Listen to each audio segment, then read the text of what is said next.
அஸ்ஸலாமு அலைக்கும்.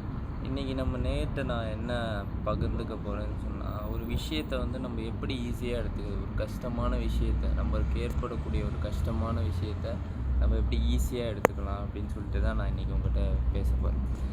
நம்மளுக்கு ஒரு கஷ்டம் ஏற்படுது, ஒரு துயரமான சம்பவம் ஏற்படுது, அதுக்கு ஒரு உதாரணம் சொல்லி நான் வந்து ஆரம்பிக்கிறேன். இது வந்து இஸ்லாத்தில் நடந்த ஒரு சம்பவம். இந்த சம்பவம் எப்படின்னு சொன்னால், அந்த அந்த சஹாபியோட பேர் எனக்கு தெரியல. அது எப்படி ஆரம்பிக்குதுன்னு சொன்னால், அவங்களுடைய சொந்த பிள்ளையை வந்து அவங்க இழக்கிறாங்க. இழந்தோடனே என்னாச்சுன்னா, அவங்களுடைய ஹஸ்பண்ட் வந்து வெளியூர்லேருந்து வந்து அந்த ஊருக்கு வந்து வரத்துக்கு இருக்கிறாங்க. இப்போ இந்த சம்பவம் பக்கத்து வீட்டுக்கெல்லாம் தெரியுது. தெரிஞ்சவொடனே அந்த பெண்மணி என்ன செய்கிறாங்கன்னு சொன்னால், நீங்கள் வந்து என்னோடய கணவர்கிட்ட வரும்போது இதை பற்றி யாரும் சொல்லிடாதீங்க அப்படின்னு சொல்லிட்டு சொல்கிறாங்க. சொன்னோன்னே அந்த பக்கத்து வீட்டிலலாம் இதை பற்றி அவங்க வந்து சொல்லியிருக்காங்க. என்னை யாரும் சொல்லிடாதீங்க, நானாக சொல்கிற வரைக்கும் அப்படின்னு சொல்லிட்டு சொன்னதுனால அவங்க யாரும் இந்த இறப்பு செய்தியை வந்து சொல்லலை. இவங்க வந்து அந்த இறப்பு செய்தியை வந்து அவங்க வந்து விருப்பப்படுறப்ப சொல்லலான்னு சொல்லிவிட்டு அந்த செய்தியை கணவர் வந்தப்புற அவங்கள அனுசரிச்சுட்டு அன்னைக்கு இரவே வந்து அவங்க இல்லறத்தில் ஈடுபடுறாங்க. இப்போ அந்த இல்லறத்தில் ஈடுபட்டுட்டு அப்புறம் வந்து காலையில் வந்து பொறுமையாக ஒரு விஷயத்த சொல்கிறாங்க. எப்படி சொல்கிறாங்கன்னு சொன்னால், நம்மகிட்ட ஒருத்தவங்க வந்து ஒரு பொருளை கொடுத்துட்டு திரும்ப கேட்டாங்கன்னா என்ன செய்யுது அப்படின்னா, ஆமாம் கொடுத்துருக்காங்க, நம்மகிட்ட அமானிதமாக கொடுத்துருக்காங்க, அமானிதமான வச்சுக்க கொடுத்துருக்காங்க. திரும்ப கேட்குறப்ப அந்த பொருளை வந்து அவங்ககிட்ட வந்து உரிய முறையில் ஒப்படைக்கிறது தான் சிறந்தது. அப்புறம் வந்து அவங்க சொல்கிறாங்க, நம்மகிட்ட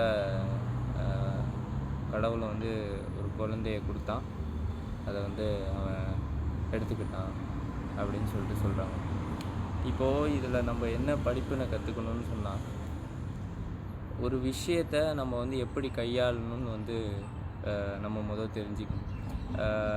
இப்போது இந்த பெரும் கவலையான விஷயத்த அவங்க வந்து எப்படி வந்து கணவனுக்கு வந்து அழகிய முறையில் புரிய வச்சாங்கன்னு தான் நம்ம இங்கே வந்து யோசிக்கணும். நம்மகிட்ட கொடுத்த பொருள் நம்மகிட்டேருந்து போகுது. இதை தான் இஸ்லாத்தில் சொல்கிறாங்க, இன்னா லில்லாஹி வ இன்னா இலைஹி ராஜிஊன். அவனிடமே வந்தோம், அவனிடமே திரும்பி செல்வோம் அப்படின்னு சொல்கிறாங்க. நம்மளை வந்து படைச்சது இறைவன், திரும்ப அவங்ககிட்ட தான் போகிறோம். நம்மளே போகிறோம். ஒரு துக்கமான செய்தி நம்மளுக்கு நடந்தால் விஷயம் இஸ்லாத்தில் வந்து நம்மளுக்கு சொல்ல அறிவுறுத்தக்கூடிய விஷயம் என்னன்னு சொன்னால், இன்னா லில்லாஹி வ இன்னா இலைஹி ராஜிஊன். அப்படின்னா அதுக்கு என்ன அர்த்தம்னு சொன்னால், இறைவனிடமே வந்தோம், திரும்பி இறைவனிடமே செல்கிறோம் அப்படின்னு சொல்லிட்டு அதுக்கு உண்டான அர்த்தம். ஸோ இந்த விஷயத்தை நம்ம ஆழமாக நம்ம மனசில் பதிய வச்சுட்டோம்னு சொன்னால் எல்லாமே நம்மளுக்கு இலகுவாகிடும். நம்ம அவன்கிட்டேருந்து வந்தோம், அவன்கிட்டேருந்து போகிறோம் பாய், வந்தோம் எதுவும் இல்லாமல் வந்தோம், எதுவும் இல்லாமல் போகிறோம், இழக்கிறதுக்கு எதுவும் இல்லை அப்படின்னு சொல்லிட்டு நம்ம வந்து நம்ம மனசில் வந்து ஆழமாக பதிய வைக்கணும்.